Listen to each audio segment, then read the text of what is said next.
Hi everyone, this is part 2 in Emotions 101, and last time we talked about how we get disconnected from our emotional guidance system, and what happens is we have these primary emotions that come up, that happen to us, that are our guidance system, and then we end up suppressing and shaming them with our secondary emotions, and we've been taught to do this culturally, and we used it to survive early on. But we might be ashamed of our shame or afraid of our fear or angry at our sadness or afraid of our anger, right? So now how do we get reconnected to our innate emotional guidance system? Well, let me tell you. Okay. So like we talked about before, we have these main emotions: fear, anger, sadness, and joy or happiness.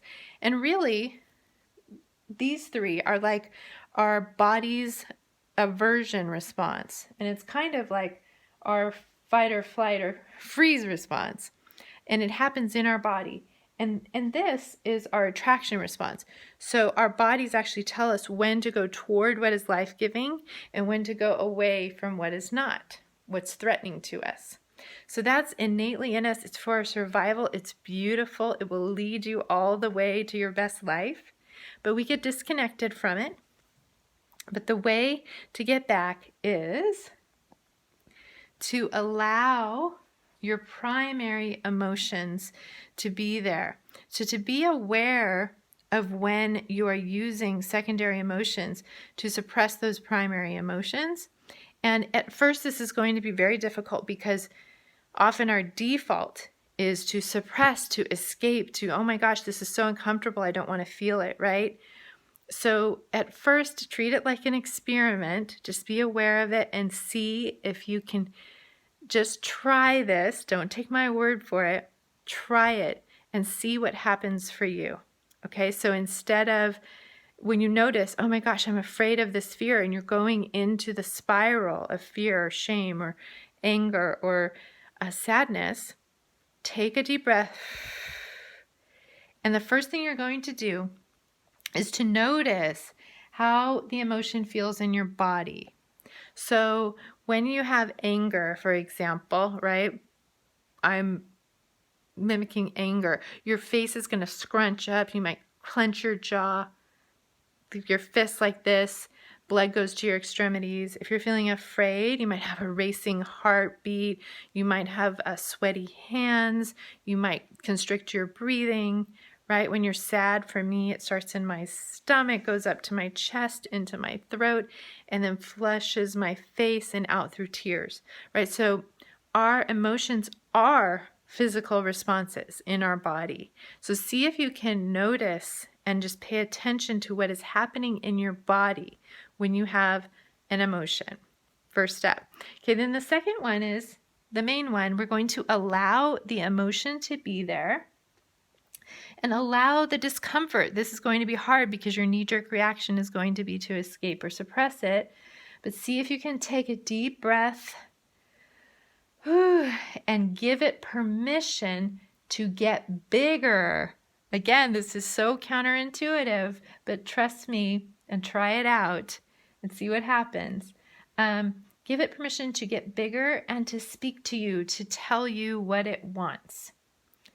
And then the final step is to surround your discomfort and pain with compassion, because the part of you that gives the discomfort permission to be there is bigger than it. And it is what I call the curious and compassionate witness. It's able to hold it, and it's actually able to heal it, because what your pain really needs to heal is compassionate witness. It needs to be seen and heard and valued. Now, there's a couple different ways you can show it compassion.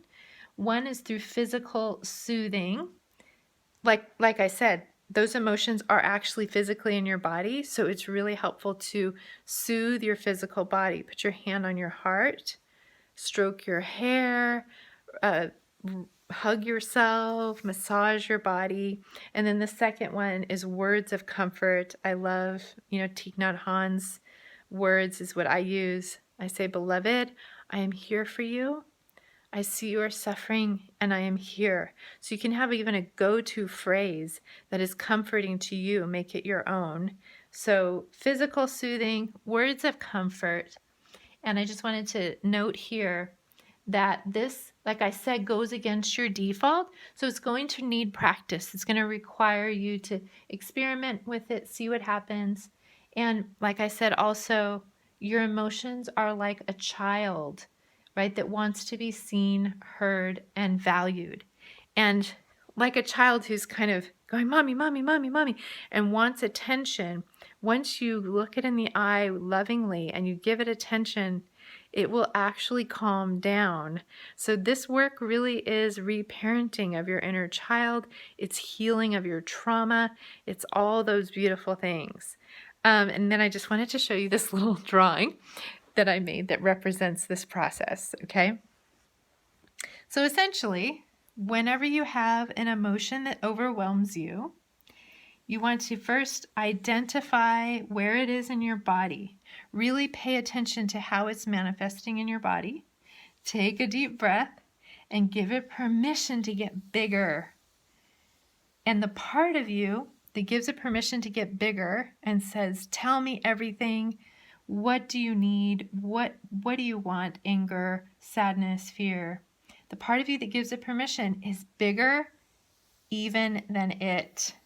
And so that compassionate witness can become a container and can hold it, because before that, the emotion feels so big and overwhelming. But once you give it permission to be there, you, as the compassionate witness, become bigger than it, and you actually heal it through your compassionate witness.